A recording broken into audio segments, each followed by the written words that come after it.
Hello दोस्तों, welcome to study with रुवर राजवीर। आज हम सॉल्व करने वाले हैं मॉडल एक्टिविटी टास्क क्लास 10 का मैथ पार्ट 1। तो दोस्तों, अगर आप इस चैनल पर नए आए हैं तो प्लीज़ इस चैनल को सब्सक्राइब करिएगा, लाइक करिए और शेयर करिए। तो चलिए चलते हैं क्वेश्चन नंबर 1 की तरफ। ax² + bx + c = 0, a b c वास्तविक संख्या a is not equal to 0। इस समीकरण में दोनों मूल्यों रूट्स के समान होने का शर्त लिखो। ठीक है, तो इसका आंसर होगा दोनों मूल्यों रूट्स के समान होने का शर्त है b² - 4ac = 0। यह आपको बुक के पेज नंबर 24 में इसका आंसर मिल जाएगा। एक वृत्त का अर्धव्यास 10 सेंटीमीटर है तथा इस वृत्त का एक जीवा की लंबाई 12 सेंटीमीटर है, तो इस वृत्त के केंद्र से जीवा की दूरी कितनी है? तो चलिए इसे सॉल्व करते हैं। सबसे पहले एक वृत्त खींचेंगे।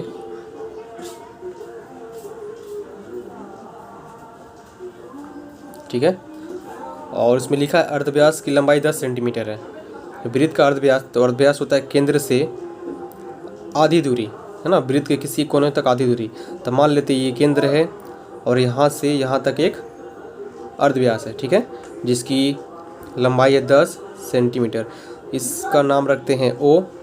और क्वेश्चन बोला है तथा इस वृत्त का एक जीवा की लंबाई 12 सेंटीमीटर है। तो जीवा होता है, मान लीजिए यहाँ से वृत्त के एक कोने से दूसरी तरफ एक जीवा खींचते हैं। ठीक है ना, जिसकी लंबाई मान लेते हैं हम A और B है। ठीक है, और इसकी लंबाई बोला 12 सेंटीमीटर है। ठीक है ना, हो गया। तो बोला है तो इस वृत्त के केंद्र से जीवा की दूरी कितनी है? तो वृत्त का केंद्र ये है और जीवा आपको यहाँ पे AB जीवा आपको यहाँ पे दिखलाई दे रहा है।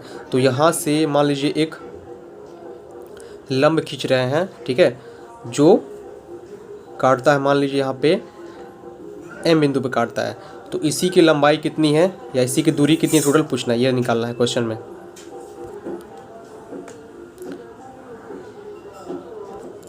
आप ध्यान से देखिए, जीवा AB है, ठीक है ना, जिसकी लंबाई दिया है 12 सेंटीमीटर, और लंब जो है O और M है, इस बिंदु का नाम M दे दिए हैं। ठीक है ना, तो ये क्या करे, जीवा AB को दो भागों में बांट रही है। तो अगर इसकी लंबाई 12 सेंटीमीटर है तो ये दो भागों में बांटने के बाद इसकी लंबाई कितनी हो जाएगी? तो ये भी हो जाएगा 6 सेंटीमीटर और इधर यानी कि इधर हो जाएगा इसका 6 सेंटीमीटर। तो यहाँ लिख सकते हैं AM, यहाँ से बनेगा AM = 6 सेंटीमीटर और यहाँ से MB बनेगा यहाँ से 6 सेंटीमीटर। ठीक है, अब यहाँ पर लिख सकते हैं माना वृत्त के O बिंदु, इसको केंद्र लिख लेते हैं। माना वृत्त के O केंद्र से, तो यहाँ पर मैंने लिख लिया है माना वृत्त O केंद्र से AB जीवा पर OM लंब खींचा। जैसे O केंद्र है, यहाँ से AB जीवा पे OM लंब खींचा, जो जीवा AB को M बिंदु पे काटती है, जो AB को M बिंदु पे काटती है। तो यहाँ पे हम लिख सकते हैं जो MB है, MB = जीवा AB का क्या होगा, आधा होगा। तो AB × 1/2। तो AB की लंबाई दी हुई है 12 सेंटीमीटर बाई 1/2, तो हो जाएगा 6 सेंटीमीटर। जैसा कि यहाँ पे देख रहे हैं एक समकोण त्रिभुज बना है, ऐसे समकोण त्रिभुज बना है। समकोण त्रिभुज का मान यहाँ पे 90 डिग्री होता है। ठीक है, और इसको बोलते हैं कर्ण, इसको बोलते हैं आधार और ये है लंब। ठीक है, यहाँ पे कर्ण हो जाएगा OB, आधार हो जाएगा MB और लंब हो जाएगा OM। यहाँ पे हमको लंब निकालना है। ठीक है ना, लंब निकालना है। एक पाइथागोरस थ्योरम या प्रमेय का फॉर्मूला होता है कर्ण स्क्वायर = आधार स्क्वायर प्लस लंब का स्क्वायर। यहाँ पे हमारा कर्ण है OB, ये हो जाएगा OB का स्क्वायर = आधार हो जाएगा हमारा MB का होल स्क्वायर प्लस हमारा लंब हो जाएगा OM का होल स्क्वायर। हमारे पास OB का मान दिया हुआ है यहाँ से 10 सेंटीमीटर और MB है 6 सेंटीमीटर। ठीक है, तो आप फिलअप कर देंगे। OB 10 सेंटीमीटर का स्क्वायर हो जाएगा और MB है 6 का स्क्वायर हो जाएगा, प्लस ओ एम का होल स्क्वायर। यहाँ हो जाएगा 100 इक्वल टू 36 हो गया यहाँ पे ओ एम का होल स्क्वायर, इसी तरह रहने देंगे। ठीक है, यहाँ पे हो जाएगा 100, ये है 36 इधर जाएगा तो -36 इक्वल टू ओ एम का होल स्क्वायर। यहाँ इसको माइनस करेंगे तो हो जाएगा 64 इक्वल टू ओ एम का होल स्क्वायर। ठीक है ना, और ये क्या है, स्क्वायर है तो इधर आएगा तो यहाँ पे हो जाएगा √64 इक्वल टू ओ एम, और 64 का अंडर निकालेंगे तो ये आ जाएगा 8 इक्वल टू ओ एम। तो ओ एम क्या था हमारा, ओ एम था लंब। ठीक है, हमको लंब निकालना था। ठीक है ना, क्वेश्चन में निकालना था लंब क्या है, तो यहाँ ओ एम है ना, ओ एम का वैल्यू हमारा निकल गया 8, ये हो जाएगा 8 सेंटीमीटर निकल गया, हो गया आंसर। क्वेश्चन नंबर 3, दो घनों के आयतन का अनुपात 1:8 है तो दोनों घनों के आधार का क्षेत्रफल का कितना अनुपात क्या होगा। तो चलिए इसको सोल्व करते हैं। जैसे मैंने यहाँ पे 2 क्यूब बना दिए हैं, आप देख सकते हैं, और हर एक क्यूब का टोटल 6 तल होते हैं।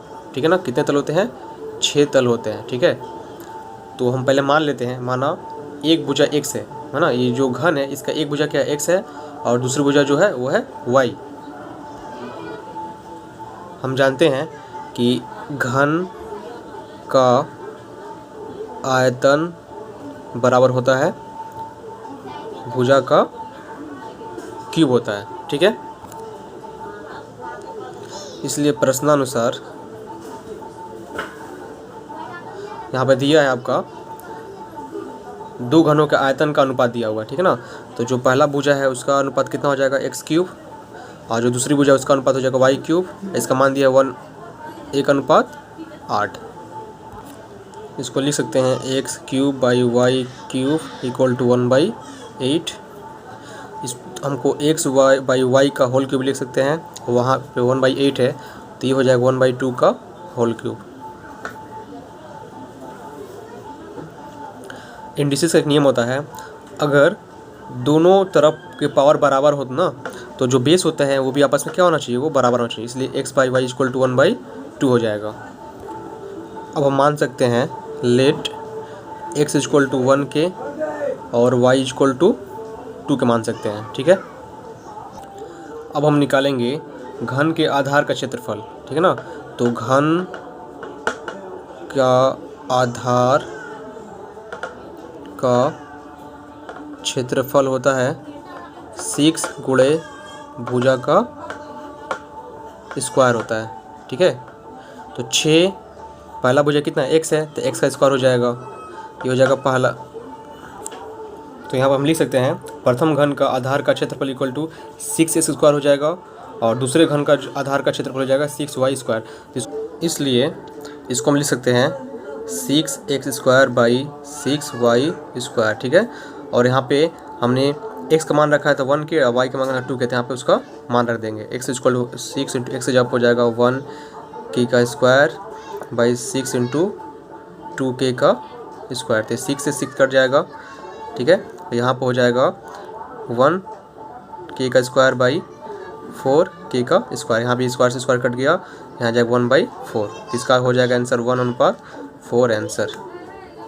400 रुपये का 2 वर्षों का समूल चक्रवृद्धि मिश्र धन 441 रुपये होता है तो वार्षिक चक्रवृद्धि ब्याज दर कितना है। यहाँ पे रेट निकालना है। ठीक है ना, तो यहाँ पर मैंने लिख दिया है प्रिंसिपल है 400 रुपये, अमाउंट चक्रवृद्धि मिश्र धन है 441 रुपये, n यानी कि समय है 2 वर्ष, और रेट हमको % निकालना है। तो अमाउंट का फॉर्मूला होता है a equal to p into 1 + r/100 का पावर n।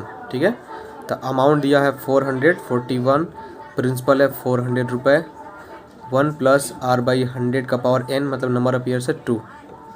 ठीक है, तो 441 इसको इधर नहीं देंगे नीचे में, तो हो जाएगा 400 इक्वल टू यहाँ बचे 1 + r/100 का पावर 2। ध्यान से देखिए 441 ये होता है 21 का होल स्क्वायर, और ये होता है 20 का होल स्क्वायर। इसको हम लिख सकते हैं 21/20 का होल स्क्वायर। ठीक है, इसको यहाँ पे सोल्व कर लेंगे, इसका एलसीएम होगा 100, और यहाँ पे इसका मल्टीप्लाई का कैलकुलेशन करेंगे तो हो जाएगा 100 प्लस यहाँ हो जाएगा r स्क्वायर। मैंने पहले ही बता चुका था, अगर इंडिसेस के नियम के हिसाब से अगर दोनों तरफ जो पावर बराबर होते हैं ना, उसका बेस भी क्या होता है, बराबर होते हैं। तो ये जो पावर है आपस में हट जाएंगे, तो यहाँ बचेगा 21/20 इक्वल टू 100 प्लस R/100। इसको हम क्रॉस मल्टीप्लाई कर सकते हैं। तो ये एक 21 से इसमें पर मल्टीप्लाई करेंगे तो हो जाएगा 2100 इक्वल टू, इससे मल्टीप्लाई करेंगे तो हो जाएगा 20 इंटू 100 प्लस R। करते हैं इसको, 2100 इक्वल टू ये हो जाएगा 2000 प्लस 20R। ठीक है, यहाँ पे 2100 में से ये इधर आएगा तो हो जाएगा -2000 इक्वल टू 20R। यहाँ पे बचेगा 100, यहाँ हो जाएगा 20R। ठीक है ना, तो 100 बाई हो जाएगा नीचे 20 इक्वल टू R। 20 से डिवाइड करेंगे तो 5 बार में, इसलिए यहाँ पे परसेंट हो जाएगा 5% आंसर। पांचवा क्वेश्चन है x 12 y 27 अगर क्रमिक समानुपाती हो तो x और y का मान बताएं। तो इसको हम लिख सकते हैं x/12 equal to 12/y equal to y/27। तो सबसे पहले हम यहाँ दिखाई दे रहा होगा, यहाँ भी y है और यहाँ भी y है। तो सबसे पहले हम इसको सॉल्व करेंगे, यहाँ से सॉल्व करेंगे तो हमारा वैल्यू निकल जाएगा। तो इसको सॉल्व करेंगे तो ऐसे होगा, जैसे y से y अगर हम मल्टीप्लाई करेंगे तो हो जाएगा y² और 12 से 27 मल्टीप्लाई हम इसको लिख सकते हैं 27 मल्टीप्लाई बाई 12। और ये y² है, अगर स्क्वायर इधर आएगा तो ये हो जाएगा अंडर रूट। तो ये हो जाएगा y इक्वल टू स्क्वायर इधर आएगा हो जाएगा अंडर रूट 27 इंटू 12। ठीक है, 27 को हम क्या करेंगे ना, इसको लिख सकते हैं हम 3 3 के 9 और 9 3 27, इसका फैक्टर कर देंगे। इसी तरह 12 का फैक्टर करेंगे तो हो जाएगा 3 इंटू 4। ठीक है, अब देखिए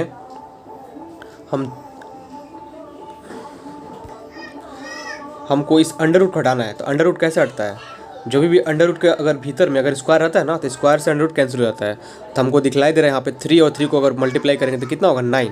ठीक है, तो ये हो जाएगा 3 का स्क्वायर इंटू यहाँ पे 3 3 6 यानी कि 3 3 9 चौका 36, यहाँ पे 36 दिखलाई दे रहा है ना। नहीं, यहाँ पहले इसको मल्टीप्लाई करते हैं, 3 3 मल्टीप्लाई करेंगे तो हो जाएगा 9 और 3 3 9 9 4 36 को हो जाएगा यहाँ पे 36। अब नेक्स्ट स्टेप में क्या करेंगे, 9 का लिखेंगे 3 का स्क्वायर इंटू 36 लिखेंगे 6 का स्क्वायर। अब देखिए स्क्वायर से ये जो अंडर रूट ये क्या हो जाएगा, कैंसिल हो जाएगा। तो यहाँ पर सिर्फ बचेगा 3 इंटू 6, ये हो जाएगा 18। तो हमारा यहाँ y का वैल्यू निकल गया 18। ठीक है, और यहाँ पे x/12 इक्वल टू 12/y है, तो यहाँ से हम x का वैल्यू निकाल लेंगे। यहाँ पे लिखेंगे x/12 इक्वल टू 12/y। तो हमारा y का वैल्यू कितना 18 आया था, तो यहाँ पे पुट करेंगे 12/y का वैल्यू आया था 18। ठीक है, तो यहाँ से हम क्रॉस मल्टीप्लाई करेंगे तो ये हो जाएगा 18x इक्वल टू 12 से 12 मल्टीप्लाई करेंगे तो 12 इंटू 12 x इक्वल टू यहाँ पर 12 इंटू 12 नीचे आ जाएगा 18। ठीक है ना, आप यहाँ से 6 से डिवाइड करेंगे, 6 2 जा 12, 6 3 जा 18 और 3 से करेंगे 3 6 जा 3 4 जा 12। तो यहाँ पे x का वैल्यू आ जाएगा 8। ठीक है ना, और y का वैल्यू आया था हमारा 18। ये आंसर दोनों हो जाएगा हमारा आंसर। एक वृत्त का केंद्र O और उसका व्यास AB हो, C अगर वृत्त पर अवस्थित एक बिंदु हो तथा कोण OBC बराबर 60 डिग्री हो तो कोण OCA कितना होगा। मैंने एक वृत्त बना दिया है जिसका केंद्र O है और AB उसका व्यास है, जो बाहर वृत्त पर एक अवस्थित बिंदु C पे मिलती है। ठीक है, और वहाँ से हमें मिलता है कोण OBC जिसका मान 60 डिग्री है। तो क्वेश्चन पूछा है कोण OCA का मान कितना होगा, हमको यही निकालना है। ठीक है, तो पहले यहाँ देखते हैं OB इक्वल टू OC है, जो OB है वो OC के बराबर है। बराबर क्यों होगी, क्योंकि एक ही वृत्त पर अर्धव्यास है दोनों, इसलिए बराबर होगा। इसलिए त्रिभुज OBC में जो त्रिभुज OB और C जो त्रिभुज बन रहा है ऐसे, उसमें कोण OBC जो कोण OB और C होगा वो कोण बराबर होगा किसके, कोण OCB के, कोण OCB के बराबर होगा, जिसका मान कितना है 60 डिग्री। इसका मान 60 डिग्री है, इसका मान भी 60 डिग्री होगा। और ये क्यों होगा, क्योंकि समद्विभाजित त्रिभुज के समान भुजा के विपरीत कोण जो होते हैं क्या होते हैं, वो समान होते हैं। उसके बाद है कोण A C B equal to 90 degree का है। जो कोण बनेगा ए सी और बी, यहाँ पे जो कोण बन रहा है ये कितना डिग्री का होगा, ये होगा 90 डिग्री का, क्योंकि ये अर्धव्यास पर स्थित कोण है, ठीक है। और कोण ए ओ बी, जो कोण ए ओ और बी है वो क्यों होता है, उसका मान कितना होता है, इसका मान होता है 180 डिग्री। 180 डिग्री क्यों होता है, क्योंकि ये सम्मुख कोण होते हैं। सम्मुख कोण क्यों होते हैं, जब एक ही भुजा पर दो कोण बने होते हैं तो उसको बोलते हैं सम्मुख कोण, ठीक है ना। जैसे कोण ए ओ बी इक्वल टू 2 कोण ए सी बी के बराबर होते हैं, ठीक है। तो इसका मान हो गया 180 डिग्री। तो यहाँ पे दो समकोण होते हैं, तो यहाँ पे ए सी बी का मान कितना है, 90 डिग्री है।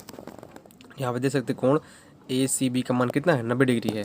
तो यहाँ पे त्रिभुज ए बी सी में कोण ओ सी ए इक्वल टू कोण ए सी बी है ना, माइनस कोण ओ बी सी। तो ए सी बी का वैल्यू कितना था, 90 डिग्री था, ठीक है। उसमें से कोण ओ बी सी को क्या करेंगे, लेस कर देंगे। कोण ओ बी सी ऑलरेडी दिया हुआ था 60 डिग्री, ठीक है। तो इसमें से माइनस कर देंगे तो आंसर निकल जाएगा 30 डिग्री। 7वां क्वेश्चन है, यदि किसी घन की चारों दीवारों की ऊंचाई को 50% बढ़ा दिया जाए तो घन के आधार का क्षेत्रफल कितना प्रतिशत बढ़ जाएगा, ठीक है। तो सबसे पहले यहाँ बनाते हैं घन।